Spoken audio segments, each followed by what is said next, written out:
calculate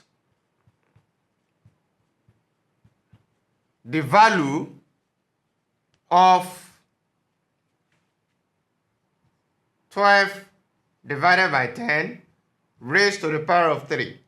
Solution. Solution.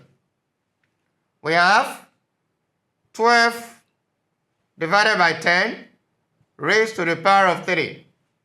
Now, these 3 will affect both numerator and the denominator.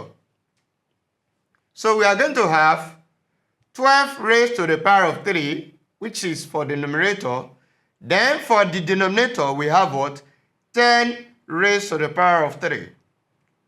Now, we can express this as what?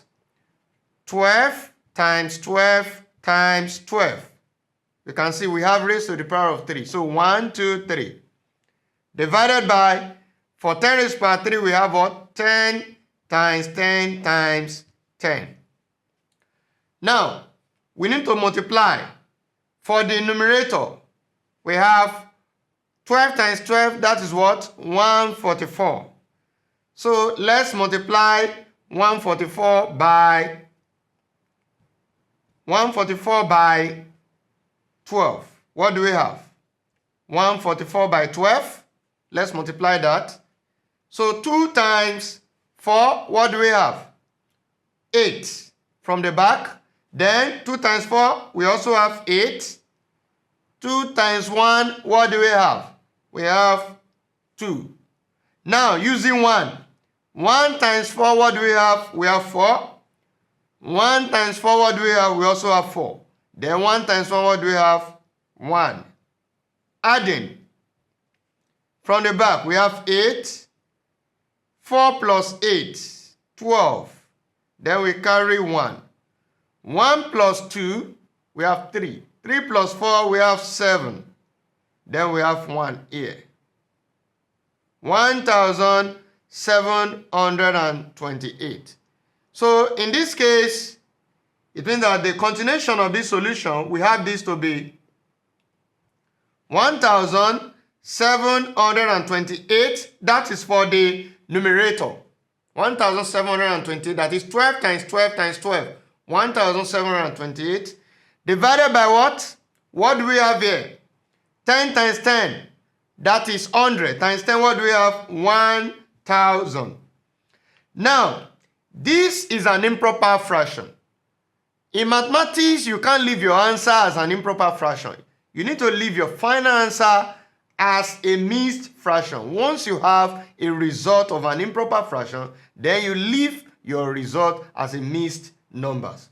So in that case, what do we have from here? Now, 1,728 divided by 1,000. How many 1,000 will you see in 1,728? That is 1. Now remember what? 728. So what do we have? We have this to be 728. One whole number, 728 divided by 1,000. Then we can reduce this. What number can we use to divide them? We can reduce this. Now we can use 4 to divide this. We are looking for a number that we can use to divide 728 and 1,000 such that there won't be any remainder. So let's use 4. Using 4, what do we have? We have one whole number. Now, 72 divided by 4. What do we have? We know that 36 divided by 4 will give us 9. So, 72 divided by 4 will give us 18. So, we have 18. That's for the numerator. Then 8 divided by 4. What do we have? 2. So, we have 182. Now, looking at 100. 100 divided by 4, what are we going to have? 100 divided by 4 will give us 25. So we have 25. So in that case, we have 0. 0 divided by 4 will give us 0. So we can still divide this further. Can you see? because there's still a number that is common to 182 and 250. And what is that? We can use 2 to reduce this. Now, reducing this further by 2, what do we have? One number. Now, 18 divided by 2, what are we having? 9. 2 divided by 2, we have 1. Now, 25 divided by 2, what do we have? 12. Then remainder 1, because 12 times 2 will give us 24. And if you take away 24 from 25, what do we have? We have 1. So that 1, we put it in front of this 0, we have 10. So in that case, we now have 10 divided by 2, what are we having? 5. So it means that the solution to this problem is one number 91 divided by 125. That is the solution to the problem. Thank you.